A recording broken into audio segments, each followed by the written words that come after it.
Hello from Oslo, and welcome to today's afternoon tea conversation.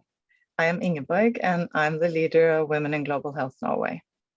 With this series, we're highlighting some of our members, especially those that are appointed to our advisory group. And today I'm looking forward to having a virtual tea with Candela Iglesias Chiesa.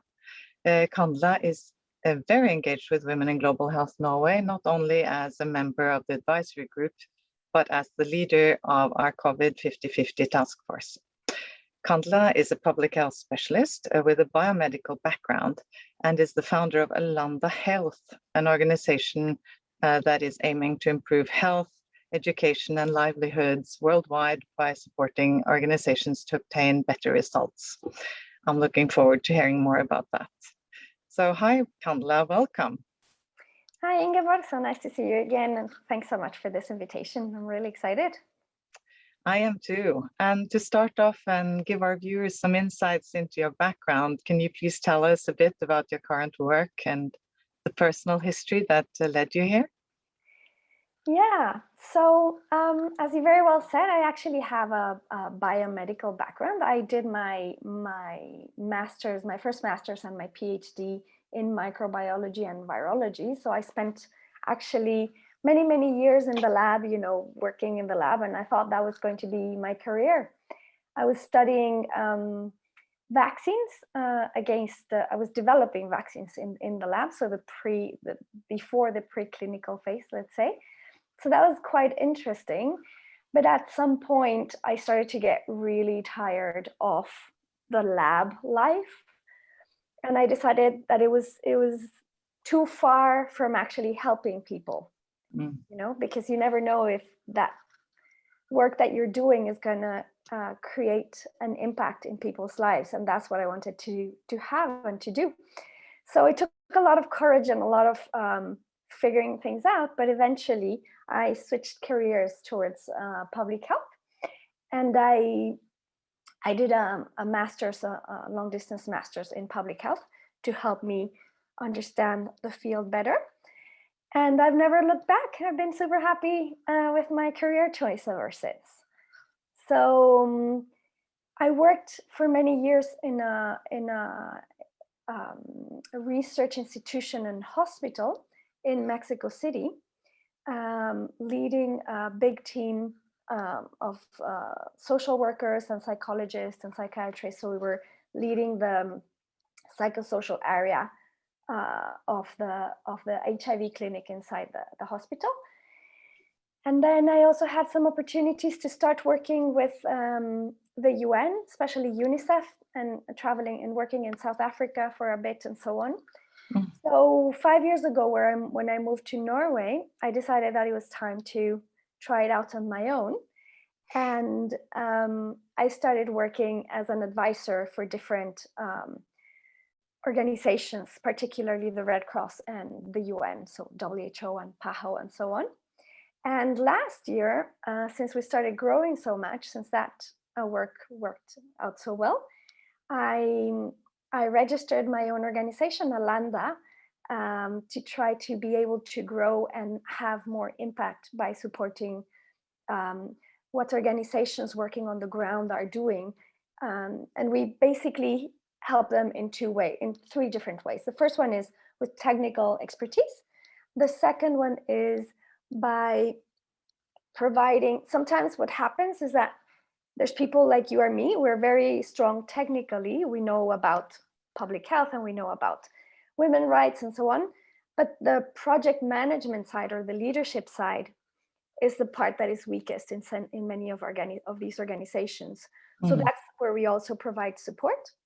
And the third part that we try to do is help them to be more evidence-based and to make sure that the interventions that they are doing on the ground, that they actually gather the data from those interventions, so we actually know if they're working or not, or how well they're working, and then that can help others to do better projects, right? So that's our goal. And what we also are trying to do in Alanda is to start working on our own research projects. So that's quite exciting. That's one of the parts that I'm most interested in. but I'll tell you more about that once it's more advanced. As we know, you're heavily involved in our network, Women in Global Health Norway, and you're the leader of the task force, in addition to your role as a member of our advisory board. What initially attracted you to join Women in Global Health? Well, I was looking for organizations to join in public health and in global health in particular. And I think what attracted me to Women in Global Health was several things. The first one, that it was international. It was not just a Norway chapter, but we have the Norway chapter and we are connected to all these other chapters doing fantastic things tailored to the needs of each country, which I think is brilliant. Plus this international work where we all join forces towards moving things in a positive direction at the global level. The second thing that attracted me to it was that it was not only circumscribed to academia, so not only focused on research, because I think that the more intersectorial we are, the more we are working with partners in NGOs, small civil society organizations, the UN, businesses, not-for-profits. The more we all work together, the more impact we can actually have. So that was a big part of the attraction for me. And yeah, the last one was the topics in global health and women empowerment and women equity, because I don't know, you know this as well as I do, but there's still much to do. And we are a lot of women in global health. We all always see women. So we tend to think, oh, women equality is not an issue in our field. Then you go to the top levels, and then all of a sudden it changes. All of a sudden you have a lot more men than women. And that, what we are seeing, in healthcare workers, in people working in global health and in public health, in the larger population, is not happening at the higher level. So it's definitely work to be done. And of course, we know that there's so many things where research is done not considering particular needs of women. So yeah, there's a lot of work to be done. There is indeed, and you actually led the work of our first national conference last November, which was amazing. And for the viewers who have not been so fortunate as to be part of that conference, it's still available on our website, so you can go and have a look. So with the pandemic, many things have changed for everyone. How has your work changed during the COVID-19 pandemic? Yeah, so I think my partner and I got lucky actually, because of course the pandemic was an upheaval on people's way of lives. But for us, there was a much happier event that led to an upheaval in our way of life, which is that we had a baby just before the pandemic. So actually, we were going to be staying quite much at home and, being in this little home bubble anyway. So in that sense, I think we felt the impact much less, at least the first year. Of course, I was traveling a lot before the pandemic, maybe a little bit too much as part of the projects that I've been working on. And that was a lot of fun. And that's the part of my job that I like most, probably. And that stopped, but it would have also anyway stopped because of of my baby, right? So in that sense, we had an easier time out of it. And also, even though I have an office, I was used to working from home once or twice a week. So in that sense, it wasn't as big a change for me. And many of the people that I work with are not in Norway. So many of my meetings and so on were already remote. And in that sense, tools got much better, so much faster. So that was a positive thing. On the interesting side of things, it also opened up many opportunities, such as leading the Women in Global Health COVID 50-50 task force, which I think is doing quite important work. And for me, I guess when you work in global health, the COVID pandemic basically brought many things into sharp relief and we could see where the gaps were, and we knew that we had tools and the knowledge to help fill those gaps. So we stepped up with Alanda, and we started providing evidence-based information to the people who read our social media and who follow us and so on, because there was so much information out there and so much confusion and so much misinformation as well. And I realized at some point, and this was something a friend told me once, and it had a big impact on me. She said, Candela, don't wait, what was the phrase? Give me a second. She said, Candela, don't misunderstand how much of a difference it makes when you have someone you trust telling you this information. Because my answer was always, well, you just look it up on the WHO site, right? Which is what you and I would do. But for people who don't have a global health background, if it comes from a person that they know and trust, and they know that they're doing work in this area, that might mean a lot more. So that really stayed with me, and that's where we started doing this work through Alanda, to provide videos and posts and articles with the right information in a very simple language, using as many analogies as we can to help people understand what's going on. Very useful. So are there any defining moments in your life that has shaped you as a leader? Yeah, probably more than one, but there's this funny anecdote from when I was in high school. Probably did not define me, but I still remember it to this day. And we were in history class, but it was one of those days right before the holidays, where no one wants to do any work at all whatsoever. And the teacher was trying to get us to work. And so I stepped up and I went to talk to him, and I said, look, no one wants to work. And I just started talking to him, and engaging with him and explaining the situation. I said, what about if I organize us and we play something quietly here inside the classroom so we don't disrupt other classrooms? But really, no one wants to work. Like, you need to understand, it's almost a vacation. So I gave all this speech to him. Then he looked at me and he said, Candela, I think someday you're going to be a politician. Fine, go ahead. So then, of course, I organized everybody and we played quietly and so on. And that stayed with me because I never became a politician, nor am I interested in being one. But it was about trying to solve the problem and organizing and coordinating and going up and negotiating and so on.